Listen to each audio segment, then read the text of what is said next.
guys, it's Gail with popculture.com, and we are here with Hayley Orrantia. Hayley, thank you so much for stopping by. Oh, thank you. So how is your CMA Fest experience? It's been so awesome. This is my third year at CMA Fest, and I've been having so much fun. Today I just got off the Maui Gym stage, which thankfully the rain held up a little bit. Awesome. So it's been very fun. So how has the experience changed for you from year one to now? Because more people are obviously getting to know you. Oh yeah, it's honestly very cool at the opportunities that I've been able to get over the last few years, and I love coming back to meet at the Texas Pete booth every year, because I have a song that I came out with a few years ago called Strong, Sweet, and Southern, where I mentioned Texas Pete. So it's been awesome to see how much everything's been growing. I just did a meet and greet there at their booth, and it's gotten huge. So just moving on up every time, hopefully. Okay, so we're going to get to your acting career, but first I want to talk about music. What are you doing with music?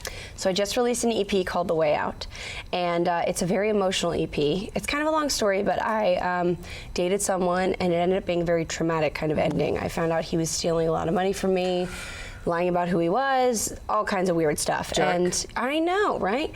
So I ended up kind of packaging all of that feeling into this EP, where each song represents a different stage of grief that I felt myself experiencing. One of which is called Okay, which is the song that represents depression. And it was a very emotional thing, and I'm glad that I was able to kind of put it all into one, and that way I can kind of put it away and carry on with some hopefully happier, upbeat music coming out very soon. Has he heard it? I think he has by now. I did a People magazine article where I kind of introduced what had happened as well as the EP, so I think he knows now. That's kind of a Taylor Swift thing to do. Yeah, I would say. Actually, on shows when I was touring last spring, and I had a couple songs I was writing for this situation, I said, like, I hope, you guys don't mind, I'm going to Taylor Swift my ex real quick, and just, that's exactly what I kind of did. But truthfully, it's a long story, a longer story than just this, but I kind of, not only did I want to tell the story to accompany why the music is a very sad, slow EP for the most part, but I do want this to be kind of a lesson that I can have other people take away from my experience on trusting new people who you bring into your life, being aware of who you let in your inner circle, trusting your gut. And so there's a lot of lessons to take away that I'm hoping to do a college tour soon, and kind of discuss all those things I've learned and give it to this generation. That is really putting a silver lining on what could have been a really tragic situation. Yeah.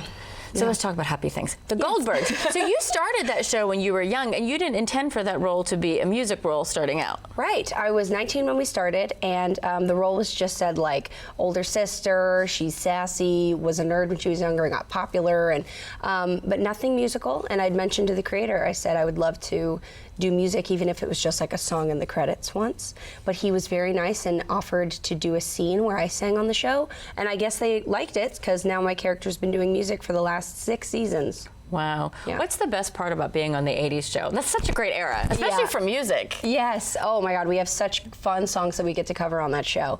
But it's really cool because I grew up in the 90s, but I've learned so much about the 80s that I didn't already know growing up, and it's been very fun for me to kind of live in that era. Even though the clothes is something that everybody's like, oh my God, the 80s. It's very fun to be able to live in that every day. You did a lot of your growing up on that show, because you started when you were young. Is that kind of, what is that like, having people kind of watch you grow up on stage? It's interesting. I never really thought about it that way. I feel like for most people, when I talk to them about stuff like that, it's the youngest brother, Sean, who plays Adam on the show. He was 13 when we started, and now he's 20, which is crazy to me. And so I don't really I guess I never really thought about the fact that I did grow up in my 20s on this show. And if we go even longer, like most of my 20s.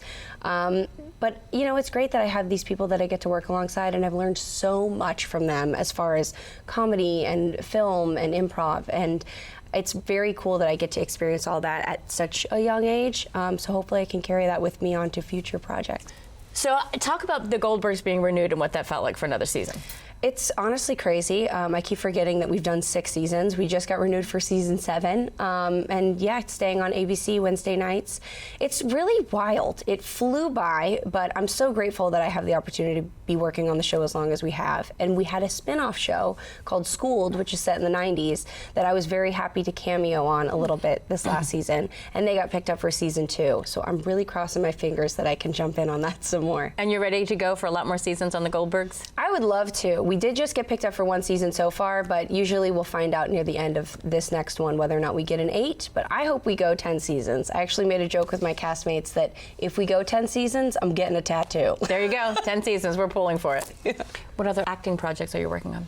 I don't have anything official yet, but I'm putting the vibes out there because I got a phone call about a really cool movie that films in Boston. So I'm hoping we can work that out. But you know, you can never assume until you're actually there filming on set. But it's hard because I like to juggle my music whenever I'm not working on the show. So making time for other projects with film can be difficult. Yeah, especially because you're living in 2 different coasts, basically. Yeah, I'm a little bit in LA and a little bit here in Nashville, just because music's always been a first love of mine, and I want to keep doing it no matter what. And so the minute I get some downtime, I like to sneak away here and write with my friends. Do you rest ever? You know, I do. I feel like a lot of people are like, you're so busy. But the truth is, when I am not songwriting and I'm not working on the show, I'm probably on my couch and I'm probably watching Netflix or, you know, then again, I would be probably writing a song if I was at home. So I guess no. No. Yeah. So we know the EP came out. What's next for you musically? I have a single that I'm going to put out very soon called Nights and Weekends that I've been performing this weekend that I'm really excited about. It's upbeat, it's fun, it's not sad.